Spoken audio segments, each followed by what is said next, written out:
What's up everyone, welcome back to the channel Rider X Garage. Today, we've got something compact, stylish, and just downright fun to talk about: the 2026 Honda Grom 125. Now, whether you're a city commuter looking for a practical ride or someone who just wants a fun little machine to rip around town, the Grom has been a go-to for years. And for 2026, Honda has given it a few upgrades that make this tiny titan more appealing than ever. So, in this video, we're diving deep into everything from design details and how it looks in person, to how it performs on the road and whether the price tag is really worth it. Let's get into it. First things first, to the design. Right from the front, the 2026 Grom still has that unmistakable charm. It's compact, kind of cartoonish in the best way, and yet it still feels like a real motorcycle. The LED headlight setup returns, sitting in a squarish housing that's a nod to the previous generation but slightly more refined. It's brighter, cleaner, and adds better visibility at night, while the minimalist front fender and beefy forks give it a tough, mini Street Fighter vibe. Even the turn signals have been slimmed down and integrated more cleanly into the overall front-end look, giving the Grom a sleeker, more cohesive appearance than ever before.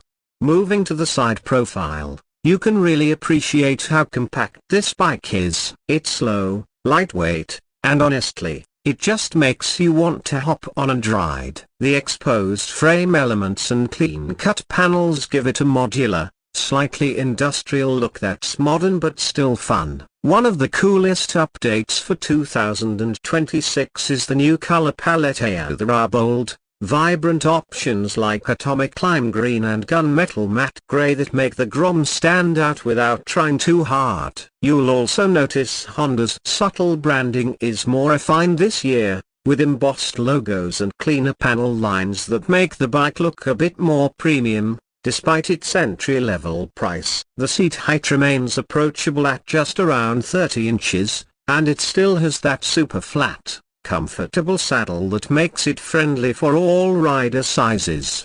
Around the back, the Grom continues its minimalist approach. The LED taillight is small but effective, and the rear fender setup is functional without being bulky. Honda has kept the rear end to no clutter, just a solid, compact design that fits the bike's personality. There's also a noticeable improvement in the way the tail integrates with the rest of the bodywork. It looks sharper, more sculpted, and dare I say just a bit more mature. You can easily fit a passenger, although let's be honest, this bike shines best with just one person on board. That said, Honda still includes decent pillion foot pegs and grab rails if you do decide to bring someone along. Alright, let's talk performance, because this is where the Grom always surprises people. Under the tank, you've got the same tried and true 124cc air-cooled, single-cylinder engine, but with slight tuning revisions for 2026. The engine now delivers just a bit more torque in the low end,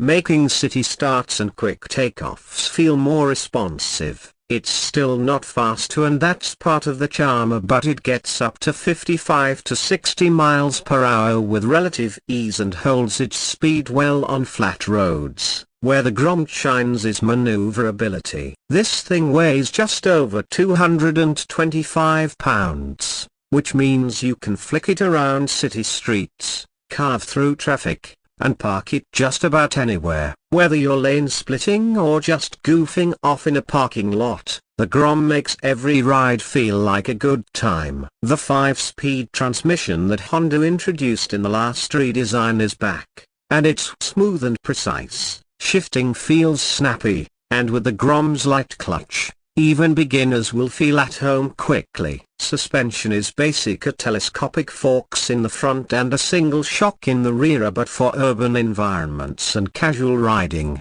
it's more than adequate. Brakes are hydraulic discs front and back, with optional ABS on some trims. Stopping power is solid for a bike this size, and the ABS version definitely adds peace of mind, especially in wet conditions or sudden stops.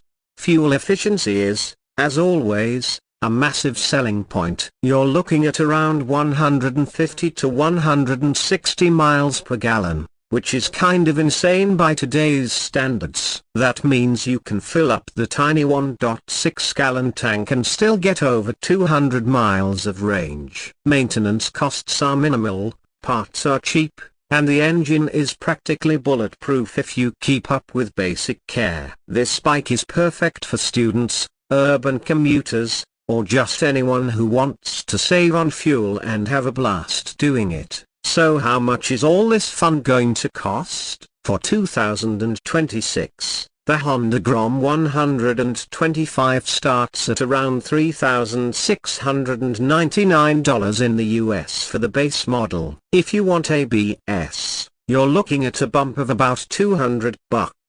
There are also some limited edition color trims and graphics kits that Honda is rolling out through select dealerships, and those can push the price up closer to the $4,200 mark. Still, for what you're getting, a reliability, style, and a ride that turns every trip into an adventure, it's hard to find a better deal in the mini-moto market. Even when you compare it to used options or electric alternatives, the Grom's value holds strong. So, after spending time with the 2026 Honda Grom, what's the final verdict? Honestly, it's hard not to love this bike. It's approachable, customizable, cheap to own, and it puts a smile on your face every time you start it up. No, it's not built for highway cruising or serious touring, but that's not what it's meant for. It's for short rides, for fun, for city life, and for people who want to enjoy motorcycling without breaking the bank or intimidating themselves. And in that category, the Grom continues to dominate. If you're looking for a reliable, ridiculously fun ride that's easy to own and even easy to love, the 2026 Honda Grom 125 should absolutely be on your radar. And hey, if you already own a previous gen Grom, this update might just be worth the upgrade, especially if you're after a sharper look and that slight boost in low-end performance. That's it for this review. Drop a comment below if you have any questions about the Grom, or if you've ridden one yourself. Don't forget to like and subscribe for more two-wheeled reviews, and I'll catch you in the next ride. Peace.